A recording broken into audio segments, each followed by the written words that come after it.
I have to ask Chief Zimmerman, so, you described the situation in Ferguson.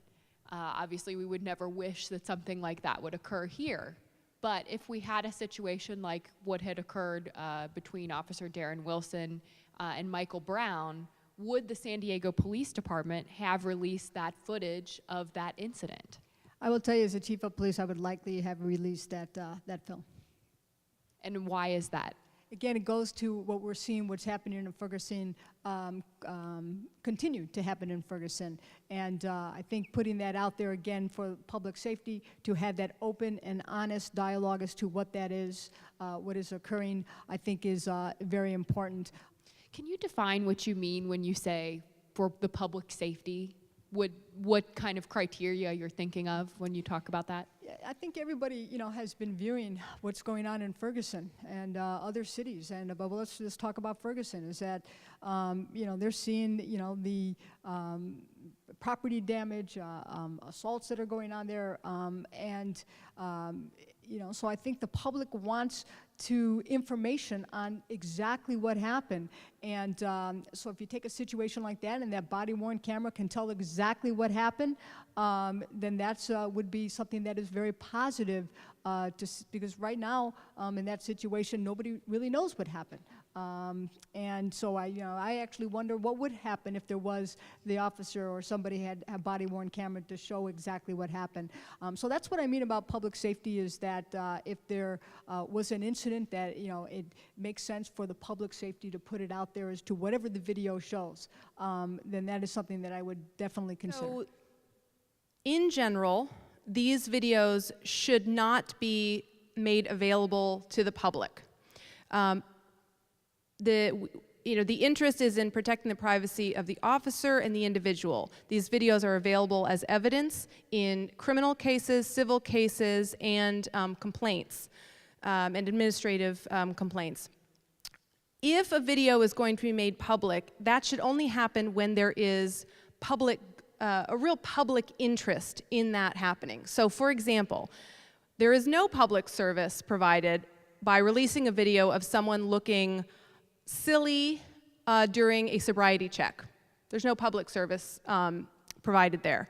But there could be public interest in a video of a particularly contentious incident where maybe community concerns are boiling, or the department might feel that if they release a video, it helps them demonstrate that an officer was behaving well, and to sort of quell concerns and address them head on. Could be to show that the officer did not behave well and that the department is taking it seriously, they're transparent, and they're going to address it. But it really is a balance. There's no formula, but what would be helpful for the community, I think, is to understand the criteria by which the department will be deciding or evaluating when when the release of a video might serve public good. When we originally crafted this, we were definitely partners with the city and the department on crafting this policy. Our attorneys were actively involved in this process, so we're very happy with the end product that is currently being utilized by our department. Like I had stated a little bit earlier, the fact that this is something that we can review every 6 months or so, I think is an added bonus. We're very supportive of the chief's position on the discipline. We definitely want our officers to abide by all of the policies and procedures that the department's laid out.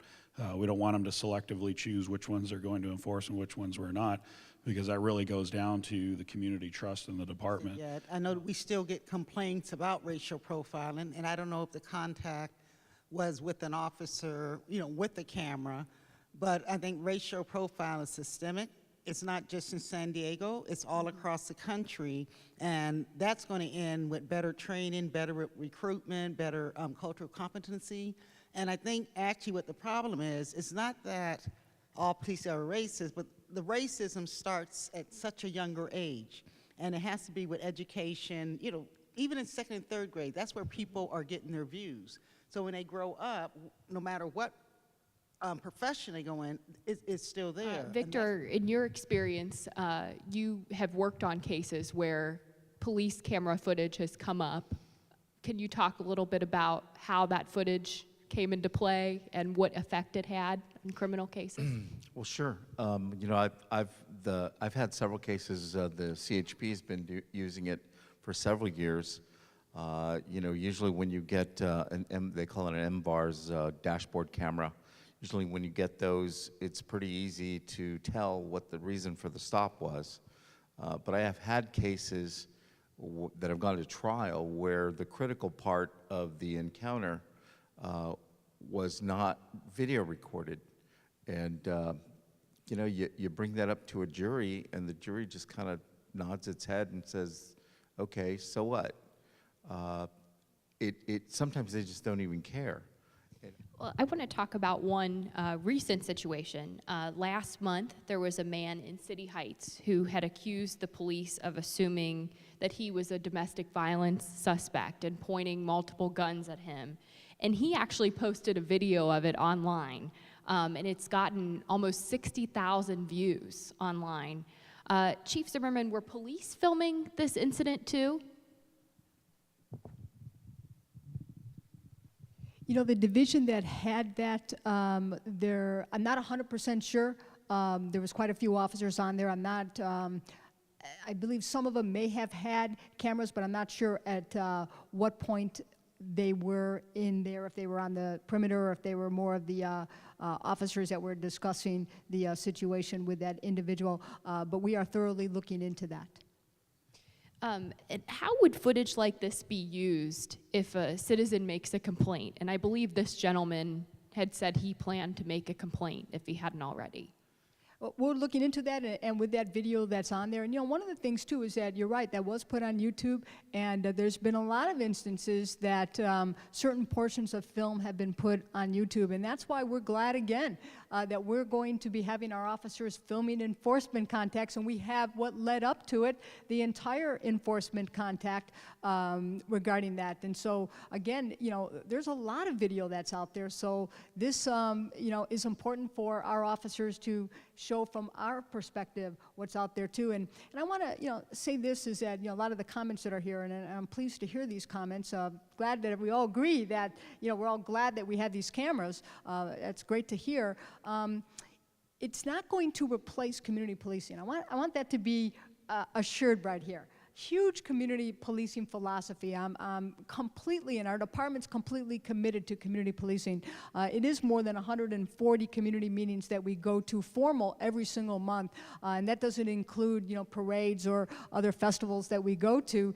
And so we have a concerted effort to make sure that we reach out to the community in many different ways. This isn't going to replace that. I want to assure everybody, this is in addition to what we're already doing, and we hope to even do more.